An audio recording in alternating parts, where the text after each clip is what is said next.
Okay, well, we are here live on the Wright-Patt Credit Union page with our Finances in Focus for the week. My name is Ivy, and I am a Community Development Specialist and Certified Credit Union Counselor for the organization. I want to thank you guys and give everybody just a few minutes to jump on. Please, if you're on today, as we chat about Spend Smart, feel free to share so we can get the word out to as many people as possible. Also, feel free to chime in with your questions and thoughts, ideas, as we chat through how you can spend wisely, save better, and get to the goals that you want in your lives. Again, thank you for joining. My name is Ivy Glover, Community Development Specialist for the Credit Union. We'll wait just a few seconds to let a few people hop on. Again, if you're on already, feel free to comment so we know you're here. Say hello. Let us know where you're chiming in from. And if you have any specific questions you want answered today, feel free to type those into the chat box as well. We are going to try to answer as many questions as we can if you have them, and also just share a few tips today on how you can spend better, save better, and get to the goals that you have when it comes to your money. A couple things that are exciting. I hope you all are enjoying, wherever you are, some sunshine. I've been excited to get outside and enjoy some myself, and to go on what I call a spending freeze, a spending challenge with my husband. And so I'll share a little bit more about that in a few minutes as we talk about some tips on how you can spend better. Just excited about where my own financial journey is taking me. So I wanted to take a few minutes today and every couple of weeks to share with you all some tips that you can use on behalf of the credit union, some resources that are out there available to you, and just hopefully some motivation to get you spending smarter and hitting those goals. So again, we'll just wait just a few more seconds, but we'll jump right in here just shortly, just so we can give people a few more minutes to come on in. If you're here, hello, welcome. Please feel free to share this message with your friends, share the post out to your family, let them know we're live, host a watch party if you will, grab your lunch, and let's take just about 20 minutes to talk about how we can spend smarter, save better, and get to our goals. So I guess I'll go ahead and get started. Yeah, we've got a few people live now. Okay, awesome. Well, thank you for joining. And again, my name is Ivy, if you're just hopping on, and I'm here to share with you a couple things about spending smartly and wisely and saving better.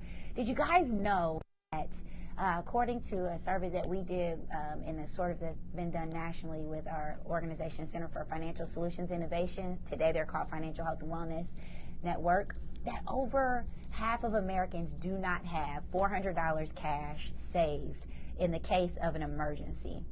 When we think about what an emergency might be, that's $400. We're talking about a quick trip to the emergency room. Hopefully you haven't had any of those this summer with your kids. We're talking about, a tire blowing out, needing to fix something on a vehicle. Unfortunately, maybe an emergency trip out of the town for a sick family member. Or on the exciting side, an opportunity to take a vacation that you didn't plan for. That's not an emergency, but even on the exciting side, I don't want it to all be gloom and doom. We're talking about $400 cash, meaning you could get to it within 24 hours if you needed it. Over half of Americans don't have that. And at the credit union, that's a scary thing for us. And so we really have been continuing to take the approach of looking at how we can help our members in the community spend wisely so that they can save better and not be a part of that statistic, right? So today, my goal for you is, if you are a part of that statistic, to not be that statistic any longer, to work to get out of that space. And if you're not a part of that statistic, we want to keep you out of that space and just continuing to improve upon the things that you must be already doing that's working. So a couple of things we're going to chat about today are why it's so important to spend better and save better. We're going to talk about a few tips. As a matter of fact, I've got 5 for you on how you can do it. And then I'm going to hopefully, if you have a few questions, answer your questions. So let's jump right into the why. I'm really a big why person. Growing up, my dad would tell me, if you ask me why one more time, I'm going to scream. But I think it's always important to understand the why behind things before we move to the how about what we do. And so why is it so important? I've already given you that statistic. Obviously, it's to avoid those emergency situations.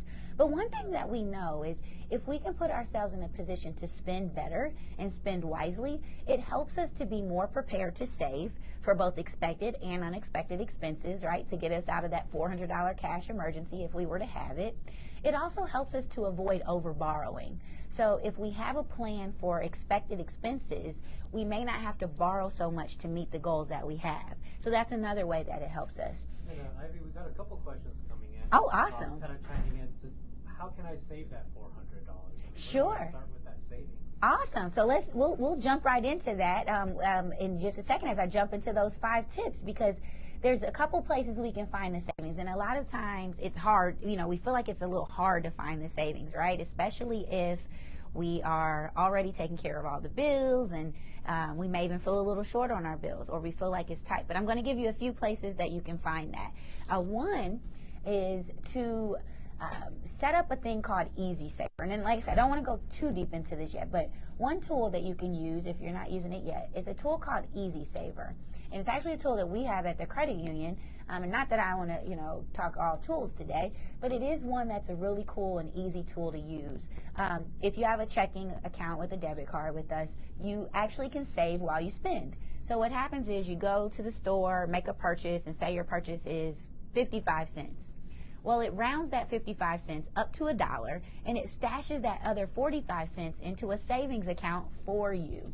And I will tell you, if you save that over time, it's those small things that add up. So one thing you're going to hear me talk about again in a few minutes are things like that, the small things that over time can get you to the big results. So stay tuned, and I'm going to give you just a few more ideas like that that can get you to that 400 and beyond, okay? Is there another question? That's it for now. Okay. Awesome. So I'm definitely going to answer that for you.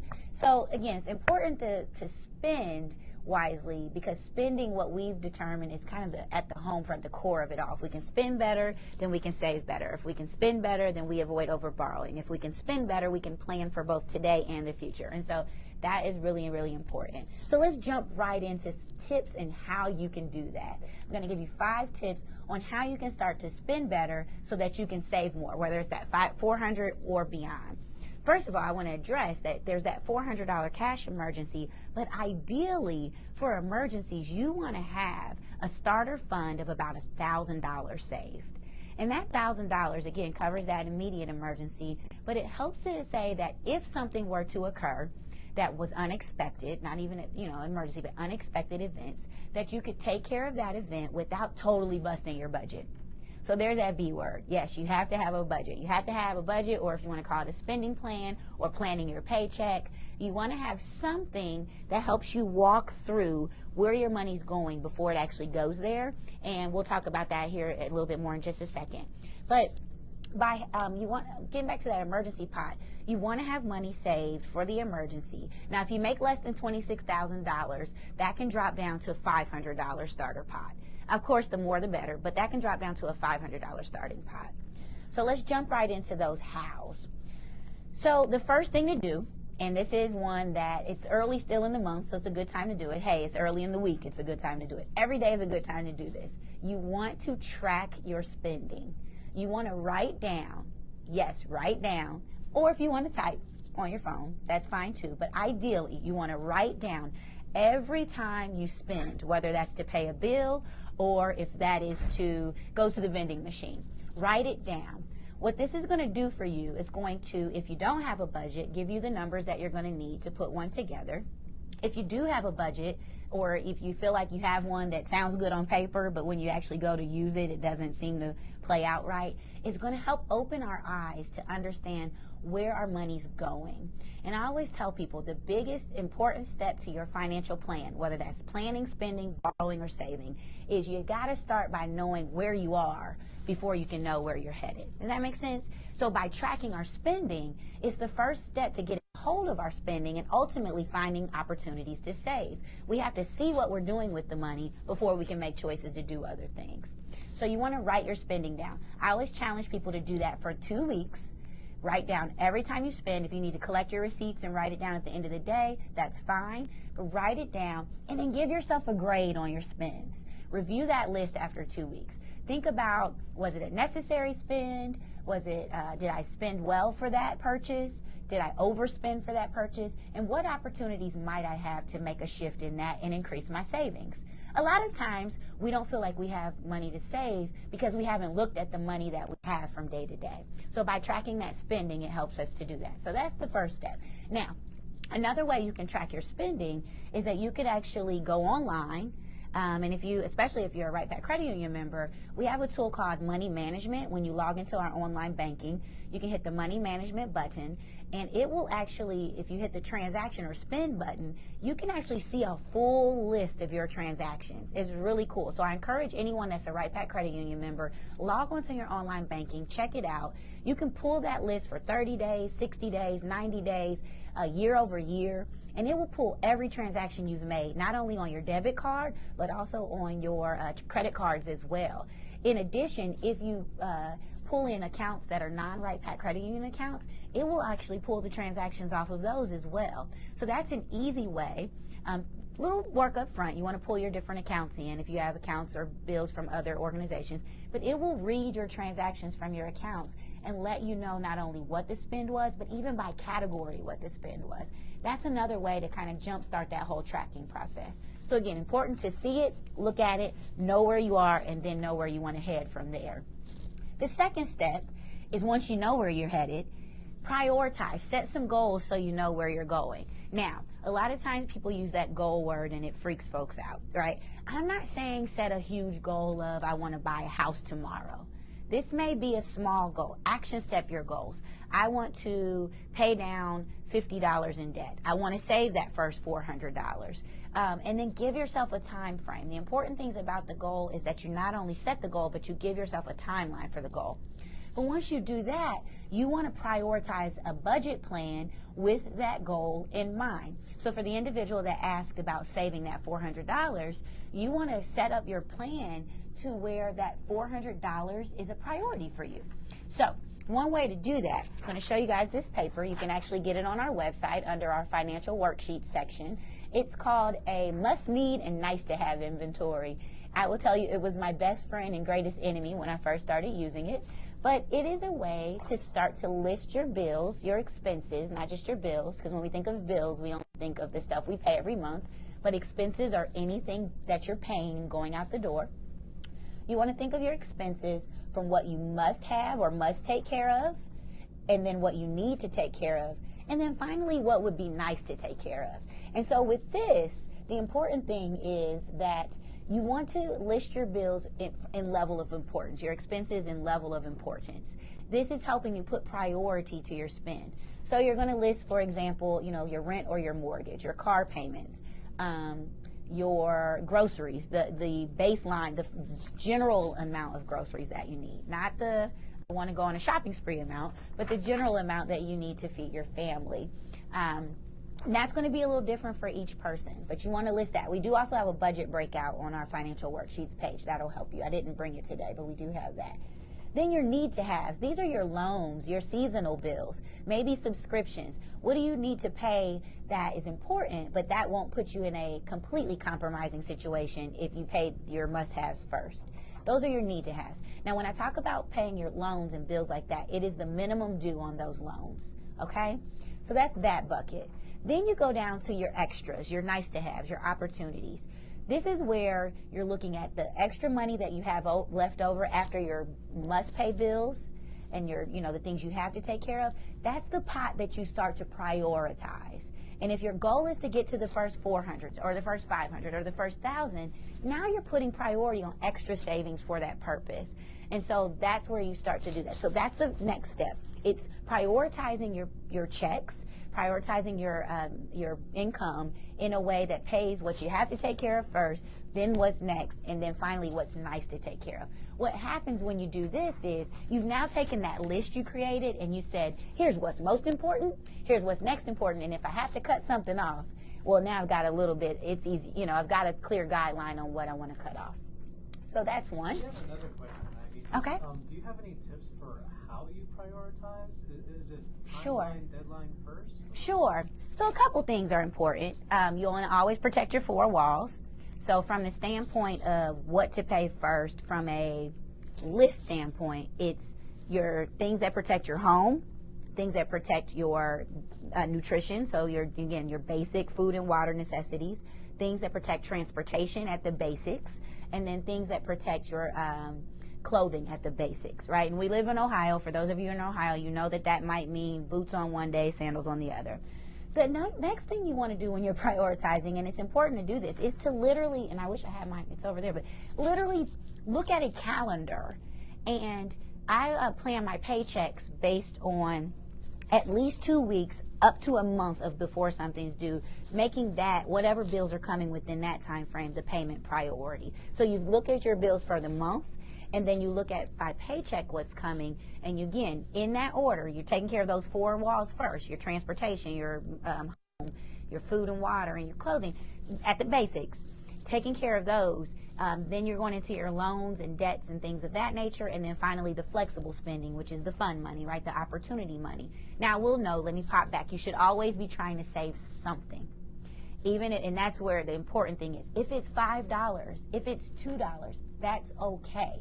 But try to save something. Every week, challenge yourself to save something, because it's important, even if that something is small, that you're building the big habit. It's the habit that's important, because there's never been a time where 1 + 1 didn't equal 2, right? So as long as we're putting something away, it gives it a chance to grow. So you want to always prioritize saving something.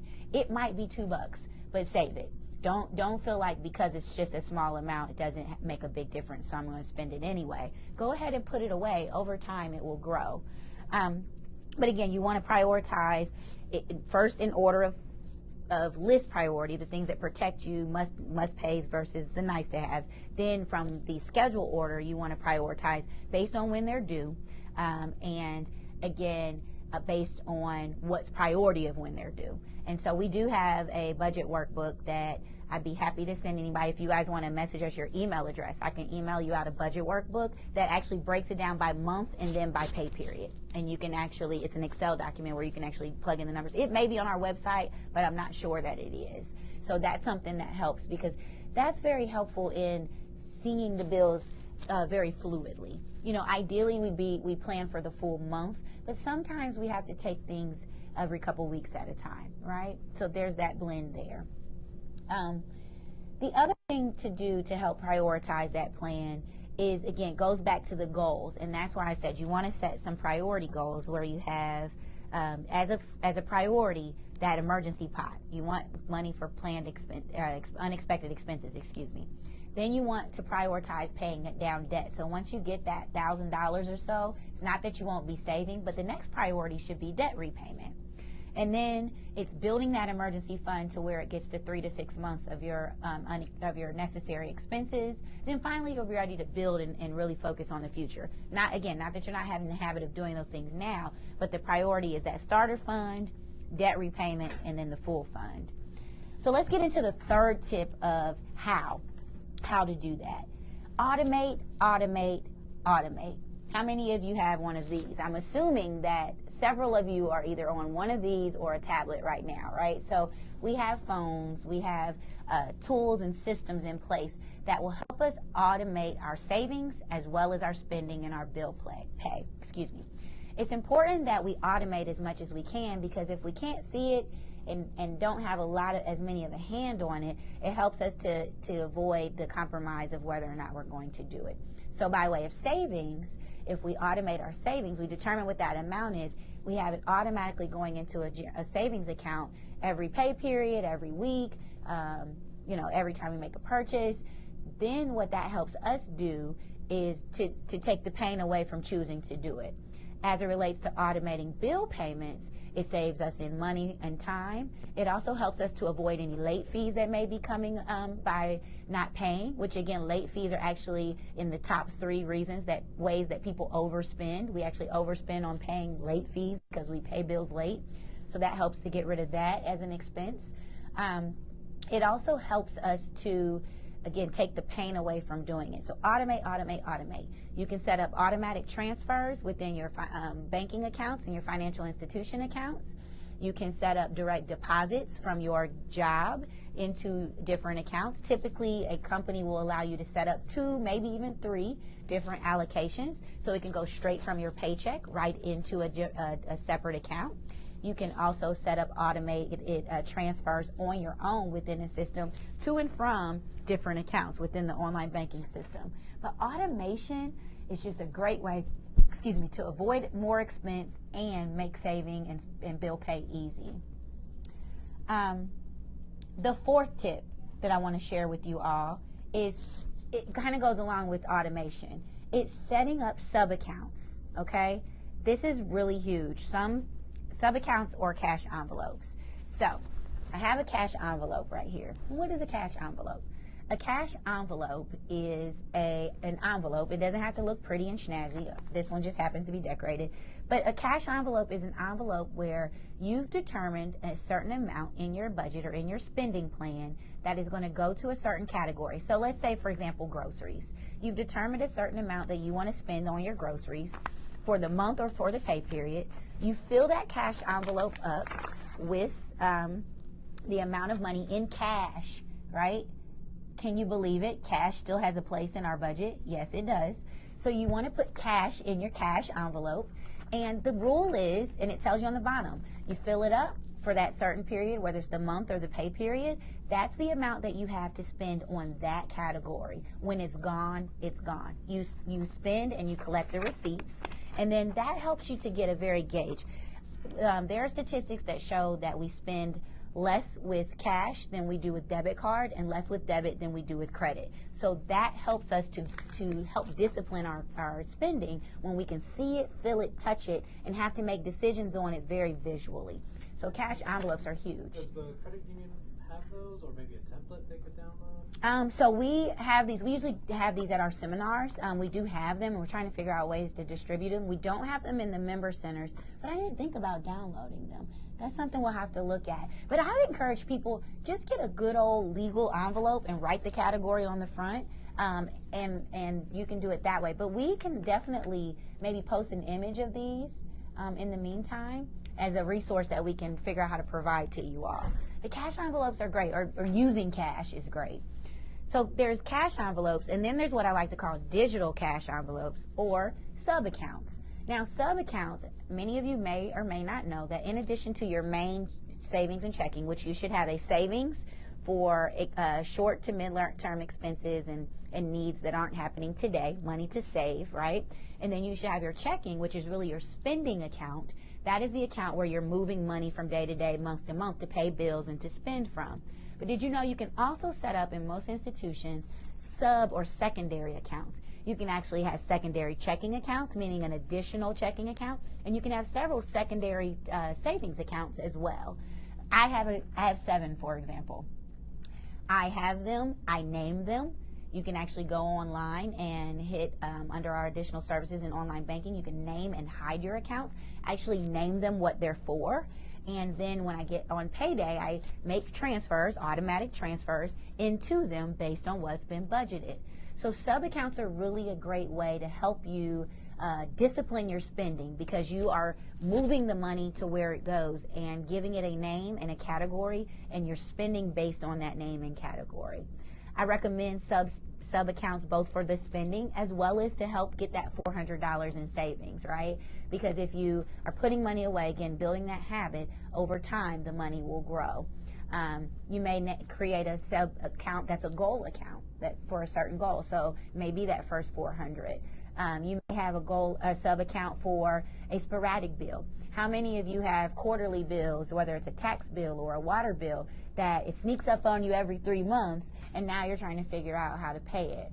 Well, the solution to that is to take that one bill, even if it's, say, $45 a quarter, and you're putting away $15 a month for it. So you can put that in a sub-account, and then that way when the $45 bill comes, you already have the money put away for it that you've budgeted every month. And that's very important, that you even budget those quarterly or sporadic bills, that you divide them by 12 months or a quarter, however long the period is before you pay it, and that you're saving for that ongoing. The other thing with sub-accounts is you can use different accounts for different purposes. So like I said, your general savings account may be for $500 or $1,000 for that starter emergency fund. You may use what's called a money market account for something like a fully funded emergency fund, or maybe saving for a home, something that's more of a more mid-term goal that's going to be a longer term than the short, just in case reserve money. I always like to look at my accounts as my spending money, my reserves, and my long-term money, right? My reserves is that general savings account, just in case, it's not there to just be used, but it's a reserve in case I need it. So you can set up those multiple accounts. And then the other tip you may have just heard me say was to actually hide the account from yourself or name the account. You can name the account, again, by going up in your online banking, hitting additional services, and there's at the bottom of that page, there's a name and hide account. You can change the name of the account, and you can also hide it from yourself so that you don't feel tempted to use the money. How many times have you seen the money there, and it's just almost like a safety net? You know that it's there, and you may be tempted to spend it. Well, that hiding of accounts helps with that. So I encourage you all to do that. I had my son recently open up an account that's called his first million. And I'm hoping that that will encourage him to not spend it, he is a spender, but I'm hoping that will encourage him to build the habit of saving, because it'd be kind of cool for him to hit his first million, per his words, right? So that's my fourth tip. My final tip is number 5 is to challenge yourself. Challenge yourself. Challenge yourself to get there. And here's a couple ways you can challenge yourself. One of our coworkers shared a challenge with me that I thought was kind of fun. She saves any dollar that has the letter D on it, because her name starts with a D. And so if she gets change and she gets $1 that has a D, she's not allowed to spend it. Well, over the course of a year, she lets that collect and add up, and then that gives her spending money when she goes on a trip or does something at the end of the year that's outside of the money she was working with her bills. So that's one way you can challenge yourself. I challenge you all to go on spend freeze day. So for example, today is Tuesday. Pick 2 days this week that you are not going to spend any money. Okay? So maybe it's no spend Wednesdays or spend free Saturdays.